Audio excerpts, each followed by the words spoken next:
So guys, तो और एक नया वीडियो। तो आज इस वीडियो में हम बात करेंगे एक्जूम चार्जर की 18 एम्पियर का लीड एसिड बैटरी चार्जर में कुछ टेक्निकली फॉल्ट व एरर आया है। तो कस्टमर हमारे पास ये चार्जर लेकर आया है रिपेयरिंग करने के लिए। तो सबसे पहले अगर आप चार्जर रिपेयरिंग करने के लिए आते हैं तो सबसे पहले बैटरी कनेक्शन करना पड़ेगा, देन आपको देना पड़ेगा सीरीज में, ठीक है। तो सीरीज लैम्प देने के बाद अगर आपका सीरीज लैम्प फुल्ली ग्लो होता है, इसका मतलब देखो सीरीज लैम्प क्या करता है फिर देखेंगे। जब हम स्विच को ऑन कर रहे हैं तो सीरीज लैम्प ग्लो नहीं कर रहा है, इसका मतलब कुछ ना कुछ गड़बड़ है। तो इसको हम पहले कैबिनेट से ओपन करके बाहर निकलते, फिर आपको डिटेल्स में बात करने की कोशिश करेंगे। सनी इधर आप बैठ जाओ। पहले इसको हम प्रॉपर्ली खोल लेते हैं। और इस वीडियो में हम 18 एम्पियर का चार्जर का फुल्ली रिपेयरिंग दिखाएंगे, नो स्किप और नो क्लिप्स, क्योंकि 100% जेन्युइन नॉलेज आपके साथ में शेयर करूंगा। तो अब मैं इस बोर्ड को फुल्ली डिसमेंटल कर लिया हूँ, और डिसमेंटल करने के बाद आपको मैं दिखाना चाहूंगा ये 18 एम्पियर का लीड एसिड बैटरी एक्जूम कंपनी का। फिर इसका अगर हम आपको स्पेसिफिकेशन दिखाए तो ये एक्जूम कंपनी का चार्जर, इसमें लिखा हुआ है मैक्सिमम आउटपुट करेंट 18 एम्पियर, ये लेटेस्ट चार्जर। और इसका अंदर जो कंडीशन ऐसा है, सबसे पहले हमारा नजर जाता है इंडक्टर कॉइल के ऊपर। तो इंडक्टर कॉइल तो पूरी जल गया, तो इसका तो खत्म हो गया। फिर हमारा नजर आया इस फ्यूज के ऊपर, ये फ्यूज तो कट गया। तो देन हमारा नजर आता है इस तरफ। इससे पहले एक बार कंपनी शायद इसमें वर्क किया था, ऐसा दिख रहा है। तो चलो इसको हम पहले, आप देखो इधर में मॉसफेट का भी काम किया था कंपनी, जब वारंटी था उस टाइम, दिखाई दे रहे हैं। हाँ ओके। तो अब हम क्या करेंगे, ये सारे के सारे चीज इधर से हटाने के बाद हम इसको डिजिटल मीटर से मापेंगे। मैं इस वीडियो को टोटली 4 सेक्शन में डिवाइड कर रहा हूँ।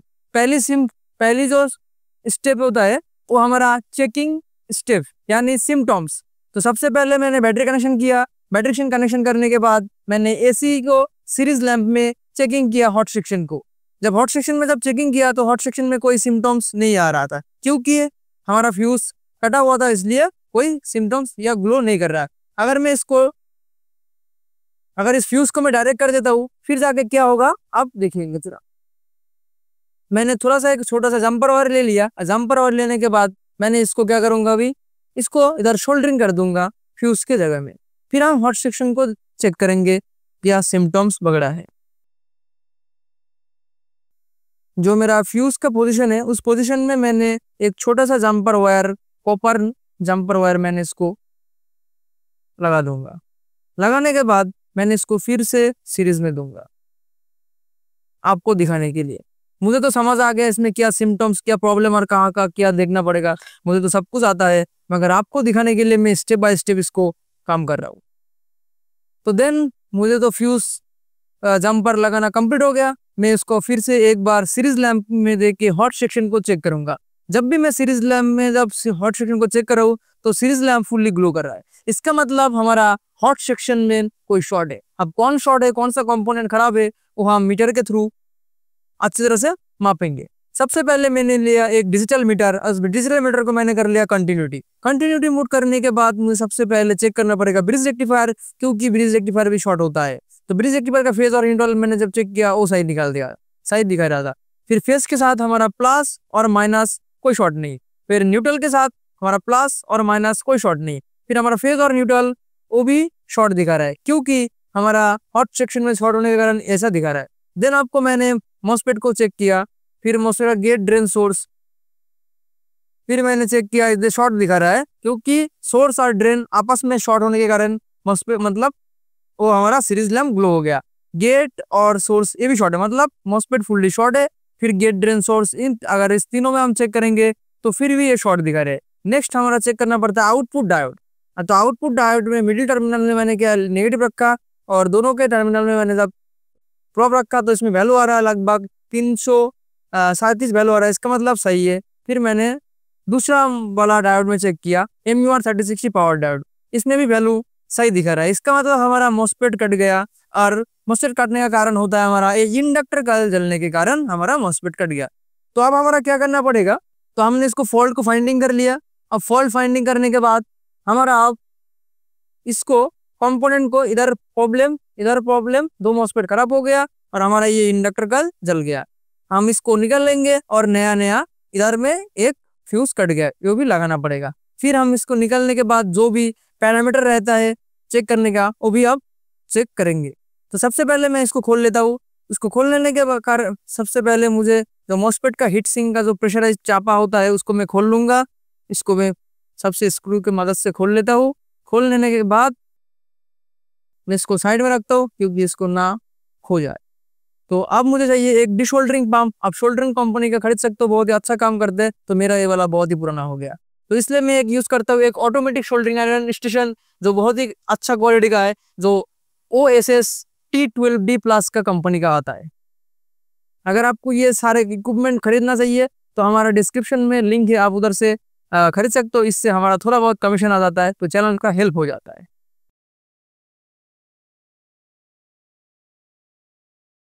ये मॉस्फेट और इंडक्टर कॉइल अक्सर जलने को देखने को मिलते हैं। तो भाई अगर आप ये वीडियो को अब ध्यान से देखेंगे तो आपको ये काम पूरा का पूरा आ जाएगा। तो मेरा मानो ये काम अगर आप वाकई में सीखना चाहते हो, थोड़ा गौर से देखिए और खुद को सिखाते रहिए। अब डिशोल्डरिंग वायर की मदद से मैं इसको थोड़ा डीपली क्लीन भी करूंगा, मुझे खोलने में आसानी हो। ये वीडियो देखने के बाद आपको दूसरा वीडियो नहीं देखना पड़ेगा। आप एक बार पेन पेपर से बैठ जाइए और इस वीडियो को गौर से ध्यान से देखिए। मुझे आप चाहिए थे एक ट्वीजर, मगर ट्वीजर तो हमारे पास है, मगर कहाँ है मुझे अभी मालूम नहीं। फिर हमने ये दोनों मॉस्फेट खोल लिए, 48 and 60 M2 VC original quality का मॉस्फेट। हम भी लगाएंगे न्यू और ब्रांड न्यू ओरिजिनल मॉस्फेट। तो इसको मैं रखता हूँ साइड में। अब मुझे खोलना पड़ेगा इंडक्टर कॉइल। इंडक्टर कॉइल खोलने के लिए जो इसमें था उसको क्या बोलते हैं, टाई को मैंने हटा दिया। हटाने के बाद मुझे अब चाहिए डिशोल्डरिंग पंप और एक शोल्डरिंग। इसको मैं डीपली क्लीन करूंगा। डीपली क्लीन करने के बाद ही मैं इसको बाहर निकलने के लायक होगा, क्योंकि अक्सर ये 18 एम्पियर में इंडक्टर कॉइल को जलने का केस बहुत ही ज़्यादा दिखाई देती है। अगर आपके पास नया इंडक्टर नहीं है तो भाई आप क्या करोगे, पुराना से खोल के लगाओगे। अगर वो भी नहीं है तो भाई हमारे पास मिलता है, अगर आपको चाहिए तो फुल स्टॉक अवेलेबल है। आप देख सकते हो पूरा का पूरा स्टॉक अवेलेबल है। इसको रखता हूँ साइड में, काम को करता हूँ कंटिन्यू।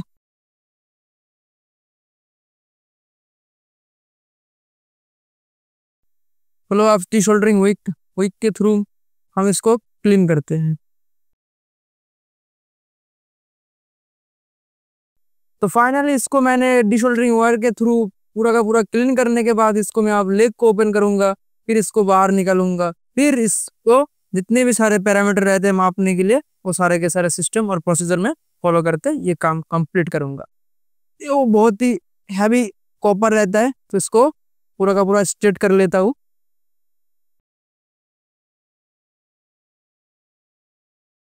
देखो इसको मैंने पूरा का पूरा स्ट्रेट कर लिया हो, क्योंकि अगर स्ट्रेट नहीं करेंगे तो नहीं निकलेगा, छोटा होने के कारण पकड़ में नहीं आ रहा है। तो इसको मैं आप क्या करूंगा, निकाल लूंगा। तो निकलने के बाद इसका ऐसा कंडीशन दिखाई दे रहा है। तो इसको मैं करता हूँ, चार्जर को करता हूँ साइड और इसको करता हूँ क्लीन, और हमारा मॉस्फेट और इंडक्टर कॉइल दोनों ही बाहर आ गया। और ये है हमारा अभी जला हुआ और खराब कंडीशन का सी। अब हम इसको करते साइड में करने के बाद हम चार्जर को अब अच्छी तरह से ऑब्जर्व करेंगे। इसमें पूरा का पूरा हीट होने के कारण इधर जल गया, ठीक है, चलो कोई बात नहीं। फिर अब हम चेक करेंगे मॉस्फेट का अगल बगल का जितने सारे एरिया रहता है वो हम चेक करेंगे मल्टीमीटर के मदद से। मल्टीमीटर को मैंने कर लिया कंटिन्यूटी करने के बाद हमारा मॉस्फेट का उसको मैंने कर लिया थोड़ा क्लीन, क्योंकि अच्छा वीडियो को अच्छा देखेगा, आपको थोड़ा समझ आ जाएगा। ये होता है हमारा मॉस्फेट का गेट ड्रेन सोर्स। और गेट और ड्रेन और सोर्स आपस मतलब गेट और सोर्स में आना चाहिए 37.7 ओम्स वैल्यू आना चाहिए। कितना आ रहा है, 38.1, मतलब सही है। और इसमें भी सेम आना चाहिए, कितना आ रहा है हमारा 38.1 या 2 ओम्स, मतलब ये हमारा सही है। देन हमको चेक करना पड़ेगा हमारा 35 IC से, अगर इसमें फोकस करो और भी फोकस करो, 3525 आईसी का 9 नंबर पिन से एक जाता है हमारा 470 ओम्स रेजिस्टेंस जो R37 लोकेशन नंबर पे लोकेटेड है। और इस रेजिस्टेंस का वैल्यू हम चेक करेंगे। तो देखो इसमें कितना वैल्यू आ रहा है, इसमें वैल्यू आ रहा है हमको लगभग 466 वोल्टेज, मतलब वैल्यू आ रहा है, मतलब सही है। देन हमको चेक करना पड़ेगा एक D10 लोकेशन में T4 डायोड SMD में रहता है, तो इसको हम चेक करेंगे। वैल्यू आ रहा है एक तरफ सही और दूसरा तरफ जब चेक करेंगे तो वैल्यू नहीं आना चाहिए, मतलब ये भी सही है। क्योंकि 3585 का 9 नंबर पिन कॉम्पनसेशन पिन रहता है, ये चेक करना वेरी वेरी इंपॉर्टेंट रहता है। अगर इस पिन में कुछ गड़बड़ी हुआ तो मॉस्फेट तुरंत कट जाएगा। देन हमको चेक करेंगे इसमें एक वो भी सही है, जितनी भी सारा चीज था वो हमारा सही निकला। देन हम इस फ्यूज को अब चेंज करके नया लगाएंगे, इसलिए हमको फ्यूज को खोलना वेरी वेरी इंपॉर्टेंट। फ्यूज में जंपर वायर लगाया था मैंने, उसको क्या करूंगा, मैं खोल लूंगा इसको अच्छी तरह से। तो फ्यूज वाला जो जंपर वायर था मैंने लगाया, उसको खोल लिया। देन मैंने इसमें जो लगा था स्लो ब्लो 10 एम्पियर का जो फ्यूज था वो भी मैंने इसको खोल लूंगा, क्योंकि हम अब नया फ्यूज इसमें इंस्टॉल करेंगे।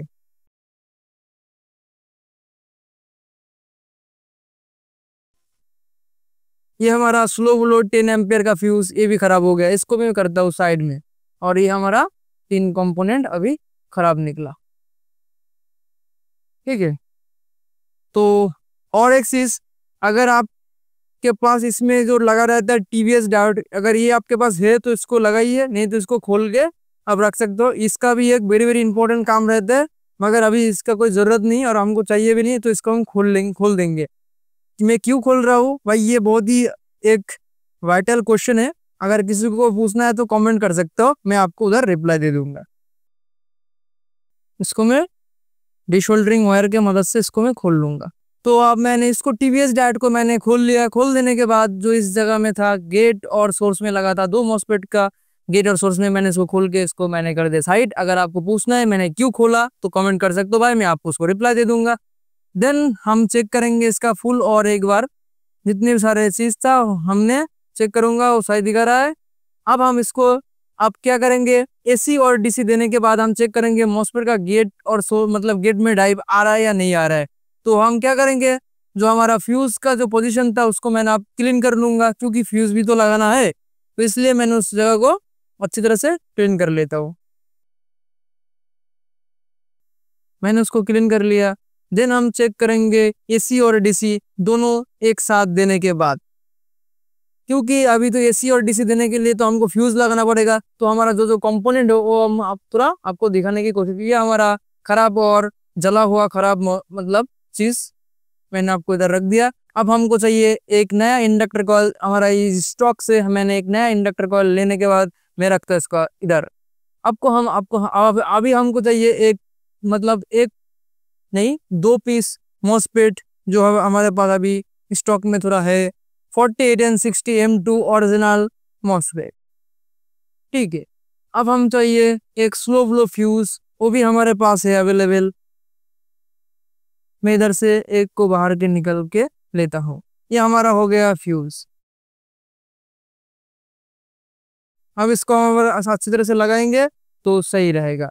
और ये काम हम करेंगे फुल्ली 2 ईयर वारंटी गारंटी के की कार्ड की मदद से, क्योंकि जब हमारा कस्टमर हमारे पास लेगा तो ई मैकेनिक पार्टनर प्रोग्राम की तरफ से 2 महीने का वारंटी मिलेगा इंडक्टर कॉइल और मॉस्फेट मतलब स्लो ब्लो फ्यूज का। अगर 2 महीने के अंदर ये सारे कंपोनेंट खराब हो जाते हैं तो free of cost replacement on repairing हो जाएगा। तो देन हम एक एक करके इसको लगाना स्टार्ट करते हैं। सबसे पहले हम लगाएंगे फ्यूज को। ये स्लो ब्लो 10 एम्पियर का फ्यूज होता है, तो हम इसको सबसे पहले इंस्टॉल करेंगे। हम थोड़ा ऊपर से चेक करेंगे ये सही से बैठ रहा है या नहीं बैठ रहा है। देन हम उसको अंदर से ऊपरली एक्यूरेट करेंगे। इस लेग को मैंने थोड़ा कर लिया स्ट्रेट और इस लेग को मैंने भी थोड़ा कर लिया स्ट्रेट, क्योंकि लगाने में थोड़ा आसानी हो। देन मैंने इसका बगल से मैंने इसको बेंड किया, देन इसका बगल से मैंने इसको बेंड किया। बेंड करने के बाद मैंने इसको फ्लिप किया, और फ्लिप करने के बाद जो हमारा जो इसमें लिखा हुआ है replace slow blow 12 ampere 250 volt का फ्यूज, तो ये अभी फिलहाल इसका 12 एम्पियर का फ्यूज हो गया, पहले 10 एम्पियर का आता था। दोनों जो TST होल्ड है उसमें सही से लगाएंगे। देन इसको थोड़ा अंदर से पुश करेंगे तो थोड़ा अंदर घुसते चला जाएगा। देन हम इस लेग को शोल्डर वायर मतलब शोल्डरिंग से शोल्डरिंग कर देंगे, मतलब शोल्डरिंग कर देंगे। जो मेरा जो शोल्डरिंग स्टेशन है वो बहुत ही फास्ट और स्मार्ट है, तुरंत हीट हो जाता है, तुरंत ठंडा भी हो जाता है। मेरी जिंदगी को आसान कर दे ये शोल्डरिंग स्टेशन। देन हम इसको थोड़ा अच्छी तरह से कट देंगे। कटने के बाद इसको हम थोड़ा क्लीन कर देंगे, क्योंकि साफ सुथरा काम देखने में और करने में अच्छा लगता है। इसको मैंने कर दिया क्लीन। अभी फोकस करो, इसमें सही से एक्यूरेट दिखा रहा है। ओके, देन हम AC और DC दोनों एक साथ देंगे। देने के बाद हम इसमें मॉस्फेट का गेट में ड्राइव आ रहा है या नहीं आ रहा है वो हम चेक करेंगे। देखो मैंने अब दे दिया इसको सीरीज में। सीरीज देने के बाद मैंने इसको जब सीरीज को ऑन करूंगा तो सीरीज बल्ब ग्लो हो गए, निभ जाना चाहिए। तो सीरीज बल्ब ग्लो हो गया, बुझ गया, इसका मतलब सही है। और इसमें AC और DC दोनों ही LED ऊपर आ रहा है। अब हम चेक करेंगे जो हमारा मॉस्फेट का गेट में ड्राइव प्रॉपर्ली आ रहा है और या नहीं आ रहा है। इसके लिए चाहिए हमको एक डिजिटल मीटर और एनालॉग मीटर, और उसके साथ चाहिए हमको 2 LED लाइट व लैंप। तो इसको मैं इधर से ले लेता हूँ। मैंने इधर से 2 LED लैंप भी ले लिया, ठीक है, जो इसको मैं आपको दिखाने की कोशिश करूंगा। देन मैं इसको चेक करूंगा जो हमारा मॉस्फेट का ड्राइव जो आता है, जो 3525 IC का 11 नंबर पिन और 14 नंबर पिन से आता है, 9, 10, 11, इसमें आ रहा है 4.9 वोल्टेज। एंड देन हमारा 14 नंबर पिन से कितना आ रहा है वो भी चेक करेंगे। फिर हमारा 14 नंबर पिन से आ रहा है 4.9 वोल्टेज, मतलब सही है। देन हम इस वोल्टेज को चेक करेंगे हमारा जो N pin and train pin transistor के थ्रू से स्विचिंग होने के बाद जो 474 PF में आता है, उस PF में आ रहा है, सही है। इस PF में आ रहा है, इसका मतलब दोनों ही मॉस्फेट का गेट में एक्यूरेट पल्स आ रहा है। तो आज अभी हम क्या करेंगे, इस एनालॉग की मीटर के मदद से इसका जो एक्यूरेट कितना वोल्टेज बन रहा है या वो हम दोनों मॉस्फेट का जो सेम रहेंगे। क्योंकि अगर हम LED में चेक करते हैं तो हमको एक्यूरेट उतना मालूम नहीं चलता, तो इसलिए हम इस मीटर की मदद से इसका गेट एंड सोर्स में जब पकड़ेंगे तो इसमें जो हमारा जो नीडल होता है वो एक जगह में उठेगा। इसको मैं इधर कर देता हूँ और चेक करता हूँ। इसमें दिखा रहा है पूरा का पूरा फुल दिखा रहा है, मतलब आ रहा है। और इसका इसमें भी सेम आना चाहिए, इसमें भी सेम ही आ रहा है, मतलब सही है। अगर हम दोनों ही LED को इधर लगाएंगे तो उसमें भी सेम दिखाएगा। तो गौर से लगाना पड़ेगा, क्योंकि इधर शॉर्ट होने का बहुत ही चांस रहता है, हाई चांस। तो do not try at home without safety equipment. LED शायद कट गया, ऐसा ही लगता है हमें, क्योंकि इधर वोल्टेज ज़्यादा आ रहा है। ये 2 वोल्टेज को ऊपर हो जाएगा तो LED कट जाएगा। ओ भाई सही है वाला, ये वाला भी सही है। तो इसमें एक LED फुल ग्लो कर रहा है और दूसरा LED ग्लो नहीं कर पा रहा है। इसको मैं थोड़ा एक बार चेक कर लेता हूँ, ये सही है खराब हो गया। इसमें सही दिखा रहा है, इसको और एक बार लगाता हूँ। ये खराब हो गया, दोनों तरफ से वैल्यू सेम दिखा रहा था, फेंक दिया। और इसको भी थोड़ा इधर इधर से इधर अगर लाएंगे, ग्लो कर रहा है, देन हमको इधर लाएंगे। बी केयरफुल, क्योंकि आपको शॉक लग सकता है। इधर भी सेम जल रहा है, इसका मतलब दोनों गेट में सही से पल्स आ रहा है। तो हम क्या करेंगे, अब हम मॉस्फेट को इंस्टॉल करेंगे और इंडक्टर कॉइल को री इंस्टॉल करेंगे। तो चलिए, अब इसका जो कैपेसिटर में जो चार्ज रहता है उसको डिस्चार्ज करना वेरी वेरी इंपॉर्टेंट, नहीं तो आपको झटका लग सकता है। तो ये कंप्लीट करने के बाद हम तुरंत करेंगे इसमें हमारा नया इंडक्टर कॉइल, चमचमाता दुबला पतला इंडक्टर कॉइल हम इसमें इंस्टॉल कर देंगे सबसे पहले।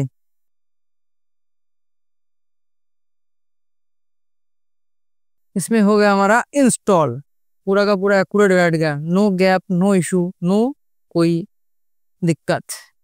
तो देन इस हम लेग को थोड़ा क्या करेंगे, ऐसा फोल्ड कर देंगे और इसमें ऐसा फोल्ड कर देंगे जो ग्रिप बना रहे। देन इसको मैं ऐसा कर देता हूँ और इसको ऐसा कर देता हूँ, और जो एक्स्ट्रा लेग है मैंने उसको काट दूंगा। कट गया। देन इसको ऊपर से शोल्डरिंग कर दूंगा और नया चमचमाता कर दूंगा, कोई इसको पकड़ भी नहीं पाएगा।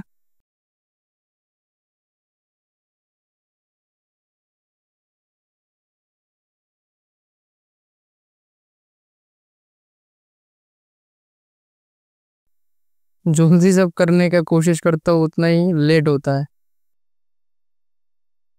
क्योंकि वीडियो ज़्यादा लंबा हो जाएगा तो आपका देखने में प्रॉब्लम होगा, इंटरेस्ट भी खत्म हो जाएगा, इसलिए शॉर्ट में करना पड़ता है। अगर शॉर्ट वीडियो से कुछ नहीं होता, क्योंकि लाइफ इज़ नॉट इजी, इसलिए बॉड वीडियो देखना ही पड़ेगा, कुछ सीखना होगा तो।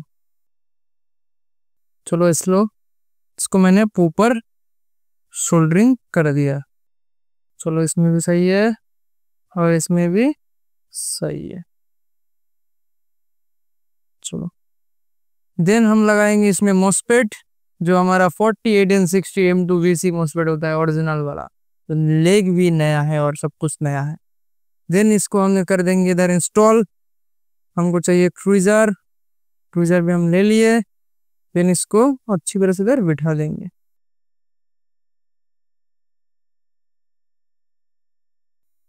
एक हमारा मॉस्फेट बैठ गया, दूसरा मॉस्फेट तो हमारा गिर गया। फिर मैंने इसको उठा लिया। उठा लेने के बाद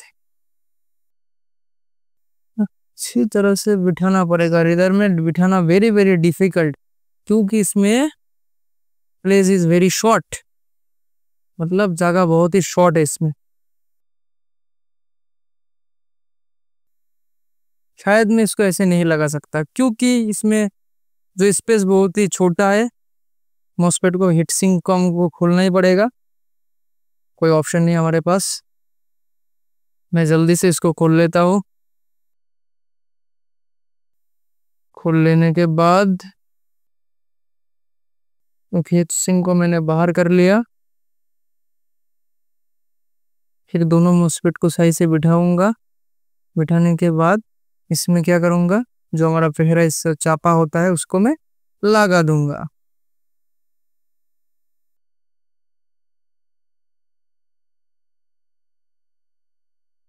देन इसको मैं इधर इंस्टॉल कर देता हूँ। देखो सही से बैठा है या नहीं बैठा, सही से नहीं बैठा है, इसको और थोड़ा खिसकाना पड़ेगा, यही प्रॉब्लम होता है। थोड़ा सा, ज़्यादा नहीं, थोड़ा सा। जिसको हटाना चाहता है उसको नहीं हट रहा है, जिसको नहीं हटाना चाहता वो हट रहा है। ऐसे ही होता है जिंदगी में। सही है, अब सही है। अब इसको टाइट कर सकता हूँ। और मॉस्फेट को बहुत ही अच्छी तरह से टाइट करना पड़ेगा, नहीं तो हीट जल्दी पास नहीं हो पाएगा। अगर पास नहीं होगा तो मॉस्फेट गर्म हो जाएगा, मॉस्फेट गर्म होगा तो जंक्शन टेम्परेचर ज़्यादा हो जाएगा, जंक्शन टेम्परेचर ज़्यादा होगा तो मॉस्फेट कट सकता है।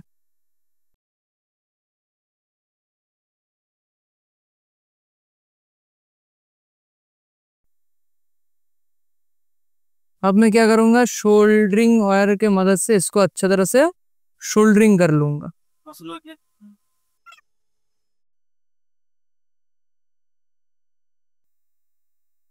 अब मैं इसको शोल्डरिंग वायर से प्रॉपरली शोल्डरिंग कर दे। एवरीथिंग इज हमारा कंप्लीट। देन हम क्या करेंगे, हम इसको क्लीन करते हैं। अब क्लीन करने के बाद आपको दिखाता हूँ, ठीक है। आपके ये थोड़ा सा मेरे को एक वाटर पंप है, जिससे तेल निकलता है, वाटर नहीं। देखो इसमें पानी अगर ऐसे पुश करेंगे तो धीरे धीरे आपका जो ऑयल होता है वो निकल आएगा। फिर हम इसमें क्लीन कर लेंगे। तो इसको मैंने फुल्ली क्लीन कर लिया हूँ। क्लीन करने के बाद आप देख भी नहीं पाओगे मैंने किधर किधर काम किया। आपको दिखा रहा हूँ, ये मॉस्फेट मैंने चेंज किया, नया लेग लगा हुआ है अभी। और इसको इंडक्टर कॉइल मैंने लगाया नया। फिर मैंने ये इसमें एक स्लो ग्लो फ्यूज नया लगाया हूँ। फिर नया लगाने के बाद मैंने क्या करूँगा, इसको अब मैंने सीरीज दूंगा, मतलब सीरीज देना पड़ेगा। सबसे पहले डीसी कनेक्ट कर लेता हूँ, क्योंकि 18 एम्पेयर में जब डीसी कनेक्ट करता है तो चार्जर ऑन एलईडी ग्लो करता है, तो ग्लो कर रहा है। तो हम देंगे सीरीज में। सीरीज में देने के बाद सीरीज लैम्प ग्लो होकर बुझ जाएगा। तो इसको हम कर देता हूँ बॉन्ड सनरिंग आयरन को। और इसको मैंने क्या करता हूँ, एसी दे दिया। एसी देने के बाद सीरीज लैम्प ग्लो हो गया, बुझ गया। अगर सीरीज लैम्प थोड़ा सा ग्लो होता है तो इसका मतलब हमारा लोड ले रहा है। तो चलो देखता हूँ लोड लेता है ना नहीं लेता। थोड़ा टाइम होल्ड करना पड़ेगा। सही से ग्लो करेगा, इसका मतलब चार्जर प्रॉपर वर्क कर रहा है, लोड ले रहा है। तो इसको मैंने खोल दूंगा। खोल देने के बाद फिर से इसको खोलने के बाद हम देंगे अब डायरेक्ट देंगे। डायरेक्ट देने के बाद हमारा जो एम्पियर मीटर में एम्पियर शो करेगा। तो ठीक है, तो इसको मैं करता हूँ स्टार्ट करने के बाद हमारा एम्पियर का जो धीरे धीरे उठना चालू हो गया। बी केयरफुल, आपको एसी वायर में हाथ रखना पड़ेगा अगर इन फ्यूचर ज़्यादा हो जाता है तो बंद करने के लिए। तो शायद ऐसा नहीं होगा। तो अब धीरे धीरे इंक्रीज हो रहा है, क्योंकि 18 एम्पियर का चार्जर 15 के ऊपर जा रहा है। 16 पार कर गया, 17 हो गया, 18 में जाके स्टार्ट हो गया। फुल्ली फैन चालू हो गया। फैन का ईआर भी बहुत अच्छा तरह से काम कर रहा है और चार्जर भी फुल्ली अच्छी तरह से वर्क कर रहा है। तो अभी हमारा एम्पियर आ रहा है कितना, लगभग 16-17 एम्पियर आ रहा है। क्योंकि जितने भी इंडिकेशन ऊपर जाएगा एम्पियर उतना धीरे धीरे कम होते रहेगा। अब थोड़ा टाइम चार्जर को चलने देते हैं। चार्जर को जब चलते रहे हम इसमें थोड़ा प्रैक्टिकल तो हम समझ गए, अब थियोरेटिकल हम समझते हैं। ठीक है, तो थियोरेटिकल समझने के लिए आपको हमारा स्क्रीन में आना पड़ेगा। और गर्मी का मौसम है भाई साहब, बहुत ही गर्मी है इधर, डो नॉट माइंड। वैसे भी आपके लिए वीडियो बना रहा हूँ भाई, आप देखो सीखो कुछ।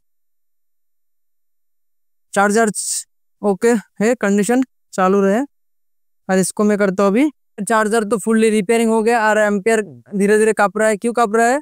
अगर चार्जर आपका 100% फुल इंडिकेशन हो जाता है तो अभी बंद होने का टाइम आ रहा है, तो इसलिए थोड़ा प्रेशराइज कप रहा है। तो कोई बात नहीं। तो अब हम अब अभी आपको दिखा देते हैं। एक 18 एम्पियर का चार्जर हमारे पास आया था रिपेयरिंग करने के लिए, तो हमने उसको रिपेयरिंग किया। इसमें क्या प्रॉब्लम था? उसमें प्रॉब्लम था हमारा इंडक्टर कॉइल जो होता ना, जो हमारा इंडक्टर कॉइल, ये हमारा इंडक्टर कॉइल जल गया था। ठीक है, ये मतलब खराब हो गया था। और हमारा जो 48 एंड 60 मॉस्फेट है, ये हमारा 48 एंड 60 मॉस्फेट, ये दोनों हमारा मॉस्फेट कट गया था। ये वाला मॉस्फेट कट गया था और ये वाला मॉस्फेट कट गया था। तो हम क्या किया, और हमारा फ्यूज भी इधर से, जो हमारा 10 एम्पियर का स्लो फ्लो फ्यूज था, ये भी हमारा इधर कट गया था। ये हमारा फ्यूज खराब हो गया था। तो उस टाइम हम क्या किया, इसको हम एक नया में रिप्लेस किया। एक हम इसमें एक नया लगाया, न्यू 18 एम्पियर का इंडक्टर कॉइल लगाए। लगाने के बाद ये सही हो गया। देन हमारा इसमें क्या गया, इस मॉस्फेट को मैंने चेंज कर दिया, दोनों ही लगाया 48N60 M2 और इसमें वर्जन आता है V6। आपको जानकारी होना जरूरी है। VC ये होता है हमारा first original quality. Then second आता है V6 और हमारा जो थर्ड क्वालिटी के है वो हमारा थर्ड आता है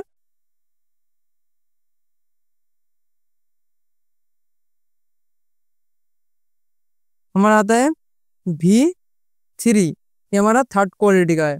तो हमने ओरिजिनल नंबर 1 मतलब मॉस्फेट लगाया हूँ और इसमें 2 मंथ का गारंटी रहेगा।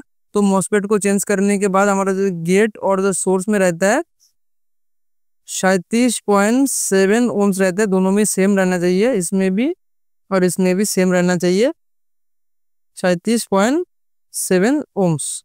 और जो और एक सिस्टम रहता है जो हमारा 35-25 आईसी से का मतलब वर्क होता है। 9 नंबर पिन को बोला जाता है कॉम्पेंसेशन पिन। इस कॉम्पेंसेशन पिन के साथ रहता है एक 470 ओम्स का रेजिस्टेंस, जो इसमें अगर आप जूम करेंगे तो आप देखने को मिलेगा इसमें एक स्टार मार्क, मतलब वेरी वेरी इंपॉर्टेंट। और ये भी वेरी वेरी इंपॉर्टेंट। ये दोनों पिन के मतलब होने के बाद इसमें क्या होता है, ये वाला कनेक्शन हमारा LM324 आईसी का 1 नंबर के साथ कनेक्टेड होना वेरी वेरी इंपॉर्टेंट। अगर ये कनेक्ट नहीं रहेगा तो मॉस्फेट तुरंत कट जाएगा। तो ये हमारा सिस्टम और पैरामीटर फॉलो करने के बाद हमारा ये चार्जर 100% ओके हो गया। ये हमारा 100% ओके। अब इसमें हम 2 मंथ का वारंटी कार्ड देंगे, जो हमारा 2 मंथ का वारंटी कार्ड। अब कस्टमर का इधर में जो हमारा डेट वाइज रहेगा, इसमें 6 मंथ है, ये मोटर के लिए हम देते हैं, तो इसको हम काट के 2 मंथ कर देंगे। ये शॉप ओनर का नाम, मतलब मेरा नाम, ये कस्टमर का नाम, ये वारंटी पीरियड। और thank you for doing business with us. अगर ये वीडियो आपको थोड़ा हेल्पफुल लगे तो थैंक यू सो मच। अगर इसी तरह वीडियो हमको देखना मतलब इस तरह वीडियो आप देखना चाहते हैं तो हमारे चैनल को सब्सक्राइब करिए। और आपको सर्किट डायग्राम चाहिए तो आप कॉल कर सकते हो, फुल्ली डिटेल्स में रहता है, 100% वोल्टेज एक्यूरेट। और जल्दी आपके लिए मैं ऑनलाइन कोर्स ला रहा हूँ। तो थैंक यू फॉर वॉचिंग, मिलते कभी नेक्स्ट वीडियो में।